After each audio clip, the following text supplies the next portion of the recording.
तो चलिए अब मैं आप सभी को बताती हूँ कि कार्तिक मास में मेन कहानी कौन सी होती है। कार्तिक माह की कहानी, तो कार्तिक माह में कौन सी कहानी सुनी जाती है, कार्तिक माह की कहानी सुनाऊंगी अब मैं आप सभी को।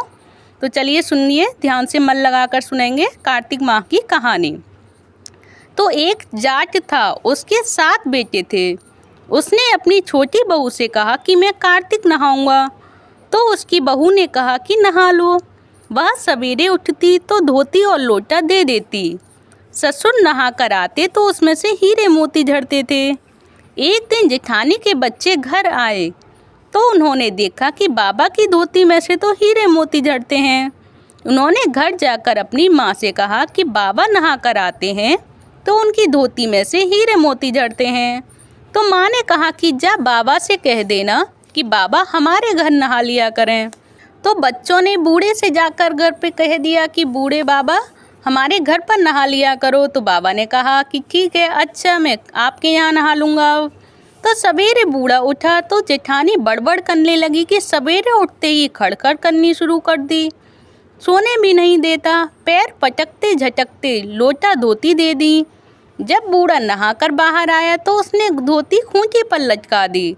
वहाँ बच्चे फिसल कर गिरने लगे। तो जेठानी ने कहा कि बूढ़ा तो बड़ा दोगला है, उसके यहाँ तो धोती में हीरे मोती भर कर लाता है और यहाँ सारे में पानी पानी कर दिया। बच्चे भी गिर पड़े और बच्चों के भी लग गई। इस बूढ़े दोगले से कह दे कि जा वहीं पर नहा लिया करे, और उसकी लकड़ी और धोती लोटा फेंक दिया। कार्तिक का महीना पूरा हुआ तो उसने अपनी छोटी बहू से कहा कि मुझे ब्राह्मण जिमाने हैं, और बहू ने कहा कि ससुर जी बड़े चाप से जिमाइए।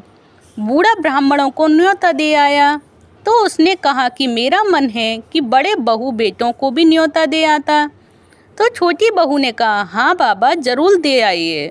तो बूढ़ा उन सबको भी खाने के लिए कह आया। तो उसकी और बहुओं ने कहा कि उसे आप छोटी बहू को घर से निकाल दो, हम तभी खाना खाने आएंगे। ससुर ने छोटी बहू से कहा कि वो तो ऐसे कह रहे हैं। तो वह छोटी बहू कहने लगी कि कोई बात नहीं, आप उन्हें बुला लीजिए, मैं तो चली जाऊंगी। तो इसके बाद छोटी बहू खाना बनाने के बाद बाहर चली गई और खाना बनाकर वह बाहर खेत में बैठ गई और कहने लगी कि राम जी की चिड़िया राजाओं का खेत, खाओ रे चिड़ैया भर भर पेट। इस तरह वह कहती रही और इस तरह शाम हो गई और उन लोगों ने जितना खाया पिया था बाकी बचे कुचे में मिट्टी घोल दिया और आधे बर्तन उल्टे कर दिए। ससुर ने कहा बहू चलो, अब तो सब वह नाश करके चली गई। बहू ने कहा कोई बात नहीं ससुर जी, उन्हें जैसा करना है उन्हें वैसा करने दीजिए। उसने जाकर देखा तो जैसा वह खाना बनाकर रख कर आई थी वैसा ही रखा है।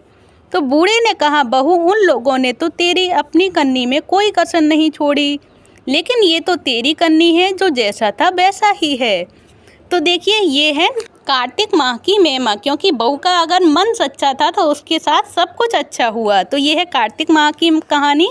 और ये कार्तिक माह की कहानी आप सभी को कैसी लगी प्लीज़ मुझे कमेंट बॉक्स में बताइएगा। अगर आप सभी को भी अच्छी लगी हो तो प्लीज़ वीडियो को लाइक कर दें, चैनल को सब्सक्राइब करें। हरे कृष्णा हरि बोल।